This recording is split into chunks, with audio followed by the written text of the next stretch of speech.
Power star Pawan Kalyan fans ఎంతో కాలంగా ఎదురుచూస్తున్న హరిహర వీరమల్లు లేటెస్ట్ టీజర్ వచ్చేసింది. 17వ శతాబ్దానికి చెందిన వీరమల్లు అనే యోధుడిగా పవన్ కళ్యాణ్ ఈ మూవీలో నటిస్తున్నారు. బీదవాళ్లను దోచుకునే వర్గాలకు బుద్ధి చెప్పే ప్రజానాయకుడిగా పవన్ కనిపించబోతున్నాడు. అందుకే దీనికి ధర్మం కోసం యుద్ధం అనే ట్యాగ్ లైన్ పెట్టారు.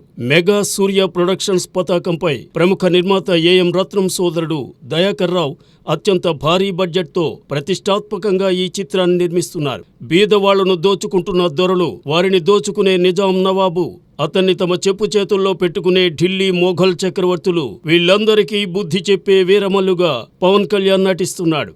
ఈ సినిమా కోసం పద్మశ్రీ అవార్డు గ్రహీత సీనియర్ ఆర్ట్ డైరెక్టర్ తోట తరణి మచిలీపట్నం పోర్ట్, చార్మినార్, ఎర్రకోట సెట్స్ ను వేశారు. 2 భాగాలుగా తెరకెక్కుతున్న హరిహర వీరమల్లుకు సంబంధించిన తొలి భాగాన్ని ఈ ఏడాది చివరిలో విడుదల చేయబోతున్నారు. అయితే ఈ ప్రొడక్ట్ నుండి దర్శకుడు క్రిష్ జాగర్లమూడి దాదాపు తప్పుకుంటున్నారని అనుకోవాలి. ఇప్పటికే క్రిష్, అనుష్క హీరోయిన్ గా ఓ సినిమాను మొదలుపెట్టారు. దాంతో Harihara Veeramallu balance shooting, post production work తన కొడుకు దర్శకుడు జ్యోతికృష్ణ పూర్తి చేస్తారని, ఇది క్రిష్ పర్యవేక్షణలో జరుగుతుందని ఏఎం రత్నం చెబుతున్నారు. కీరవాణి స్వరాలు సమకూర్చుతున్న ఈ సినిమాకు జ్ఞాన్ శేఖర్ విఎస్, మనోజ్ పరమహంస సినిమాటోగ్రఫీ అందిస్తున్నారు. Harihara Veeramallu part 1 sword versus spirit ఈ ఏడాది డిసెంబర్లో రానుంది. దీనికంటే ముందు సెప్టెంబర్ 27న డివివి దానయ్య నిర్మించిన ఓజీ సినిమా వస్తోంది. అంటే ఏడాది ద్వితీయార్థంలో పవన్ కళ్యాణ్ తన ఫ్యాన్స్ కు డబుల్ ధమాకా ఇస్తున్నాడు. ఇంకో ఆసక్తికరమైన అంశం ఏమంటే ఈ 2 కూడా పాన్ ఇండియా సినిమాలే.